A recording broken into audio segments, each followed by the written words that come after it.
se você pudesse ter um funcionário incansável, que aprende com cada nova informação e ainda te ajuda a prever as coisas?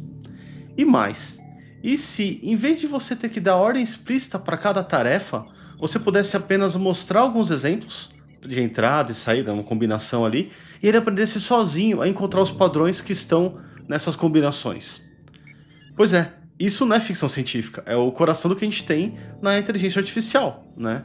E na nossa aula de hoje, a gente vai finalmente acender o fogo do que faz tudo isso. A gente vai entender o que é o aprendizado de máquina, né, ou machine learning em inglês, e você vai descobrir como que um computador aprende com esses dados e por que que essa habilidade é uma peça-chave, né, uma peça fundamental para a gente resolver alguns dos problemas de negócios mais complexos que existem hoje, desde prever qual cliente que vai abandonar o carrinho de compras no site ou que vai sair da nossa carteira de clientes, até recomendar um produto perfeito para um cliente que nem sabia que precisava daquilo.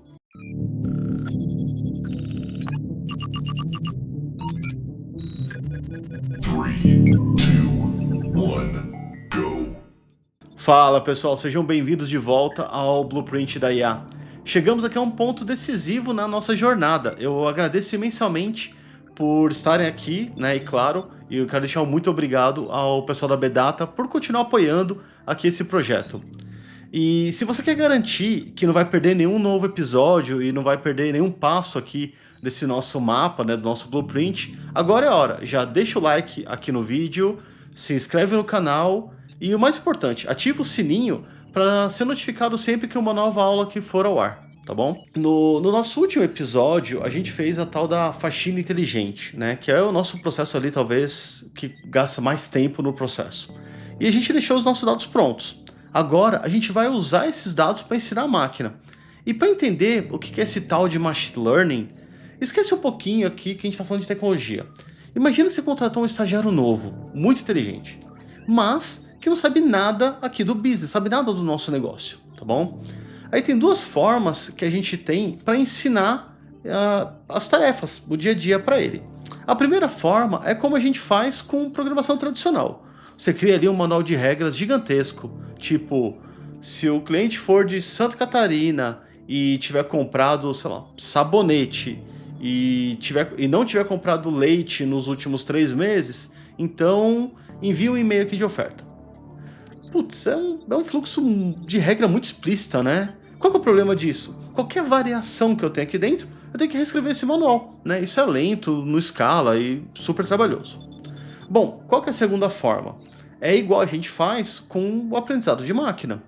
Em vez de dar esse manual de regras gigantesco ali para o estagiário, a gente senta com ele e mostra uma planilha ali, uma tabelinha com dados, sei lá, de 10 mil clientes. E aponta para ele e fala assim, olha só, fulaninho, esses 2 mil clientes, essas 2 mil pessoas aqui cancelaram o serviço com a gente, essas 8 mil, né, que sobraram aqui continuam conosco. Estuda esses dados aqui, entende o que eles compraram, quando que ligaram no suporte, de onde que eles são, e tenta entender se tem algum tipo de padrão aqui, né?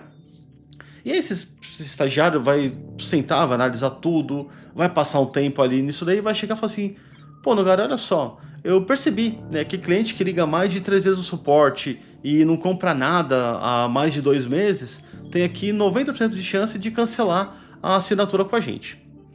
Pô, vê só, ele não seguiu nenhuma regra, né? Não teve um manualzinho de regra para ele. Ele foi lá e aprendeu o padrão a partir daqueles exemplos que ele teve, né? Isso é o machine learning, né? É essa ciência que permite, no caso aqui dos computadores, entender essas regras aqui sem serem explicitamente programados, né? A gente não vai dizer o que ele vai fazer, vai passar os padrões. E isso é tão revolucionário para os negócios porque muitos dos nossos problemas, talvez os mais valiosos aqui, eles não são resolvidos com um manual de regra desse. Eles são resolvidos ali com esses exemplos, né? Então, olha só, eu quero tentar trazer alguns exemplos aqui para a gente pensar junto. Pensa na previsão de churn, que é a saída, né, do cliente da nossa carteira. Como no exemplo ali do estagiário, qual que vai ter a maior probabilidade de abandonar a gente, né? Um modelo de ML, ele aprende o padrão histórico e talvez dê alguns alertas para a gente agir antes que seja tarde, antes que esse cliente de fato saia ali da nossa base, né? Pensa um outro exemplo aqui comigo, recomendação de produto. Como que a Amazon, Netflix, Mercado Livre sabe o que você vai gostar? O estagiário deles ali analisou o comportamento de um monte de pessoas com gostos parecidos com o nosso. E ele aprendeu a recomendar o que tem maior chance de agradar. Então, se algumas pessoas gostaram daquele produto e eu consumir um produto deles, eles vão recomendar alguma coisa parecida, né? Outro exemplo, detecção de fraude. Como que um banco sabe que uma compra que eu fiz no cartão de crédito ela é suspeita ou uma compra real? É impossível criar regra para todas essas possibilidades de fraudes. Isso porque os criminosos também estão se atualizando com o que tem de mais moderno em sistemas de tecnologia, né? Então, o modelo pode nos ajudar aqui, porque ele vai aprender o padrão de gasto, o padrão de consumo que eu tenho, e vai falar assim, puxa, ó, isso aqui foge muito do comportamento normal, né? Bom, outro exemplo aqui, previsão de demanda. Imagina que eu queira saber quantos toners da HP eu tenho que ter no estoque aqui para o próximo trimestre, né? O modelo pode analisar as nossas vendas passadas, entender sazonalidade, até alguns fatores externos, para ajudar a fazer uma previsão muito mais precisa do que simplesmente chegar lá no pessoal do almoxarifado e perguntar quantos toner que a gente vai comprar.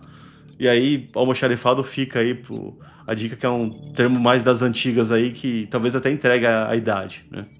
Agora, um fato curioso para você que acha que machine learning é sempre algo complexo ou super complexo. E quase sempre ele é uma caixa preta, né? Eu vou te contar um segredinho.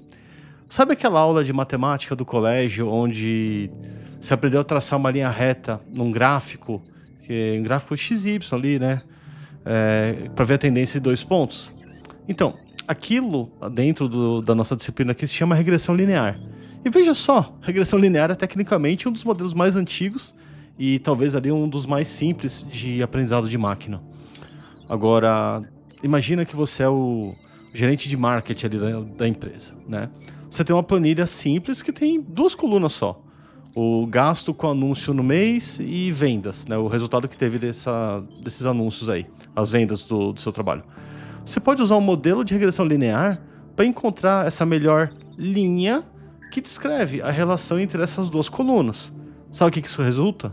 Uma forma bastante simples, que vai te dizer algo do tipo, para cada R$1.000 que você investe ali nos anúncios, você espera gerar ali uns R$5.000 em vendas. Pronto, você acabou de usar a machine learning para resolver um problema real de negócio, que é estimar o ROI ali do marketing, né? E ajudar a definir o orçamento ali para o próximo ano. E tem um ponto importante aqui, né, para você se lembrar. Nem sempre você vai usar uma rede neural. Rede neural é uma das alternativas que você tem, mas nem sempre você vai usar ela. Às vezes, uma solução mais elegante e às vezes até mais inteligente é a mais simples. Agora que entendemos o que aprender e o porquê usar os dados, a gente precisa explicar aqui para o nosso estagiário que ele tem maneiras diferentes de aprender, né? E aí isso vai estar muito ligado ao tipo de problema que ele tem que resolver. E que quando a gente faz isso e traz essa analogia para o aprendizado de máquina, tem 3 grandes categorias que a gente fala, são 3 paradigmas, né?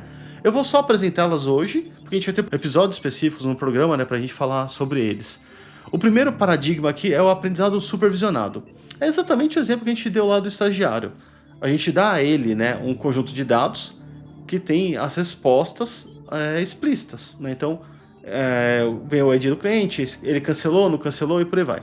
O trabalho dele é aprender essas regras e prever a resposta em dados do futuro, né?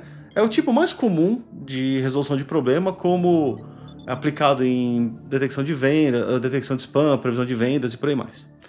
O segundo paradigma é o aprendizado não supervisionado. Agora, imagina que ao invés de dar para o estagiário ali os dados do cliente e as respostas cancelou, não cancelou, imagina que simplesmente chega nele e fala assim, encontra aqui alguns grupos, encontra alguns clusters de clientes que tenham certas similaridades ou características parecidas. Ele pode voltar para a gente e falar assim, ô Nogs, olha só, encontrei aqui 3 grupos. Os compradores de final de semana, os caçadores de promoção e os clientes de alto valor. Eu não disse a ele o que procurar. Ele encontrou esses comportamentos sozinho, padrão sozinho, né? E a gente usa isso, por exemplo, para definir segmentação de mercado, tá bom? O terceiro tipo aqui, né, o terceiro paradigma é aprendizado por reforço.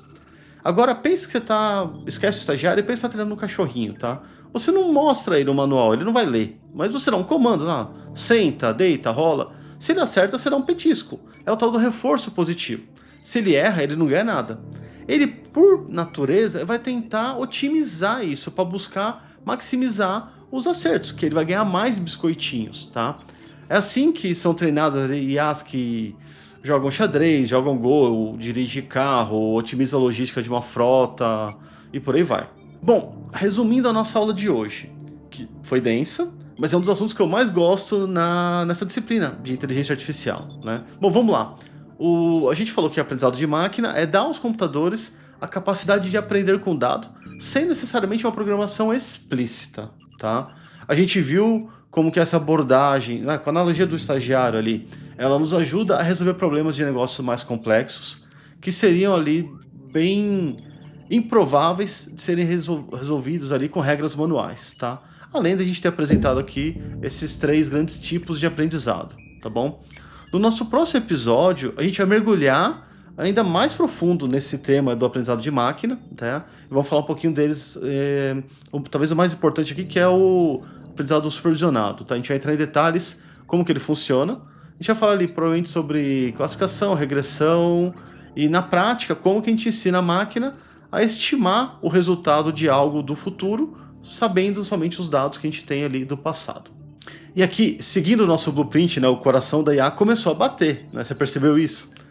E se essa aula te deu clareza aqui de como que funciona o aprendizado de máquina, compartilha esse vídeo com alguém que também pode tentar entender esse assunto, quer aprender mais sobre isso.